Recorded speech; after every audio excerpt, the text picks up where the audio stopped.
This month, the book world was shaken up by the reports of an indie romance author faking her own death. This story went absolutely viral across TikTok writing communities, the Twitter writing community, and even major news platforms across the globe. If you haven't yet heard this story, don't worry, because I'm going to give you the full rundown of what happened. But more than just telling you about this crazy tale, I also wanted to take a moment to reflect on it because I think there are actually some really valuable lessons that aspiring authors can learn about engaging with the writing community and about the toll that publishing can take on you. It really does touch on some prevalent issues in the book world, so I want to open up a conversation about all of that. If you're new to my channel, welcome. This is a place where we talk about book writing and the publishing industry, so if any of that interests you, please join this amazing community by hitting that subscribe button.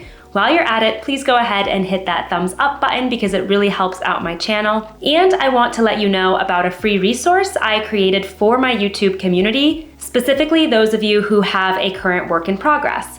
It is called my free story self-assessment worksheet, and it is designed as a fun, simple quiz to help you take a bird's eye perspective to your manuscript and see what's working well in the current draft and where you could improve. I know how daunting revisions can be, and I hope this helps give you a clear direction. When you sign up to get that free resource, you're also going to be opted into my newsletter where I interview published authors and publishing industry experts, so you don't want to miss out on all of the great insights that they are sharing. If you just want to check out my newsletter, I also have a link straight to that in the description below. Okay, so let's talk about what the heck happened with this author who faked her own death. The story was covered in news outlets including the BBC, the New York Times, and BuzzFeed. I read all of these articles and tried to get as deep of an understanding of what happened as I could. To give you a summary, it involves an indie romance author named Susan Meachin. She is based in rural Tennessee, and she rocked this very close-knit community of indie romance authors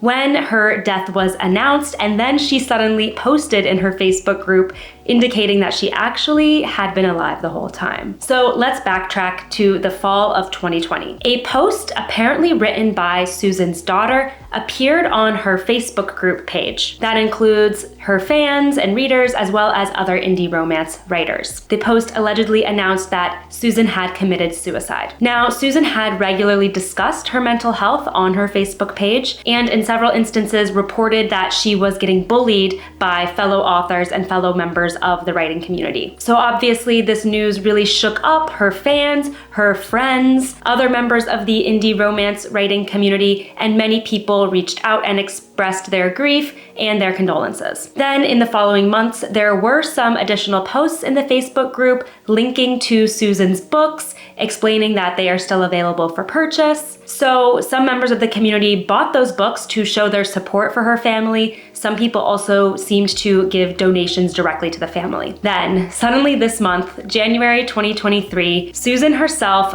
posted in the group saying that she was in fact alive and that she was ready to start writing again. As you can imagine, this sent her Facebook group members into a frenzy. Many of them felt that they had been lied to. The ones who were close to her even felt they had been betrayed by this friend. Some even called for Susan to be prosecuted for fraud, considering that people had purchased her books trying to support her family in her death, and they claimed that Susan was trying to profit off of this lie. So since posting the reveal that she is not in fact dead, Susan has come out and said that she believed her family posted that initial announcement with the intentions to help her get out of a bad mental health spiral. She has stated she has bipolar disorder, and being part of the sometimes toxic online writing community challenged her mental health. The New York Times reporters spoke to Susan's family. Her daughter reported that she found Susan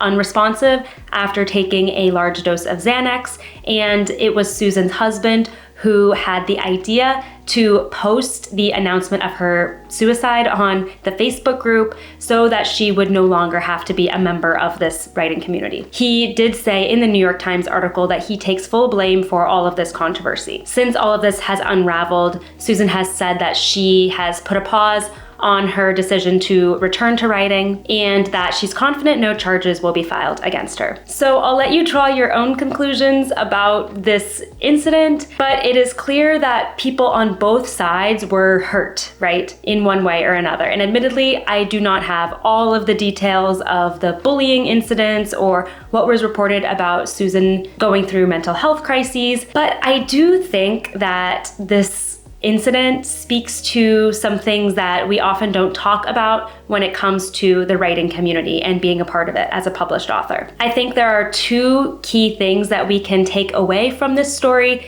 and whether you are planning to pursue traditional publishing or self-publishing, you can keep these things in mind so that you stay empowered and in control as you embark on the very scary and sometimes toxic publishing journey. The first takeaway for me is to keep your people in your corner. It's clear that Susan had a fan base and a support network of fellow writers who truly did care about her.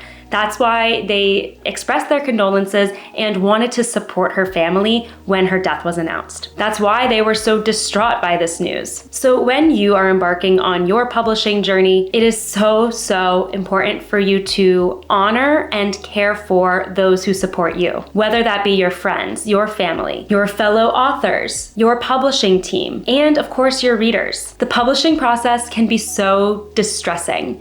It's full of rejection, you could get bad reviews, maybe your sales aren't reaching the level you wanted them to. So truly lean on the people who are there for you. And in turn, care for them back, because they are the ones who are going to help you get through this process, and therefore you should also be there for them in turn. Truly, publishing is not something that a single person is meant to endure alone. The second big takeaway that I got from this story is that it is okay for you to take a break, whatever that means for you. It does show an extreme example of what can happen if a person is feeling distraught over the discourse and arguments and drama that seem to pervade the publishing industry on both the indie and traditional sides. So if you ever feel like your mental health is suffering because of being a part of a writing community of any kind, whether that is just being a part of Twitter and following certain hashtags, know that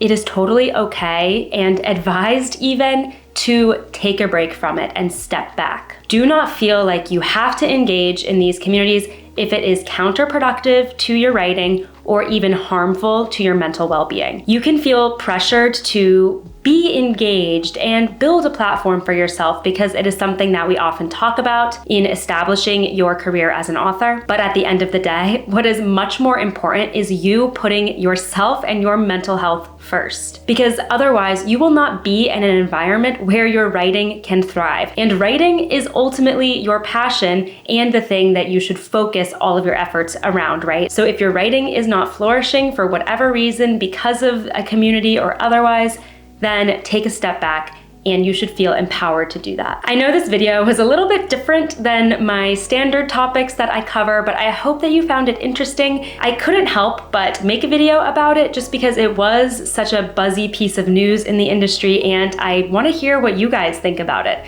So drop me a comment here if you heard about this incident and what you thought about it, or if you think there's any other takeaways that authors can glean from seeing how this all unfolded. On the topic of mental health, I have another video on destructive writer habits that could help you break some potential attitudes or thought patterns that are preventing you from writing productively. So definitely check that out as well if it interests you. If you enjoyed this video, please hit that thumbs up button and subscribe if you haven't already. Your support of my channel means so much to me. And don't forget my free resource in the description below and the link to my newsletter.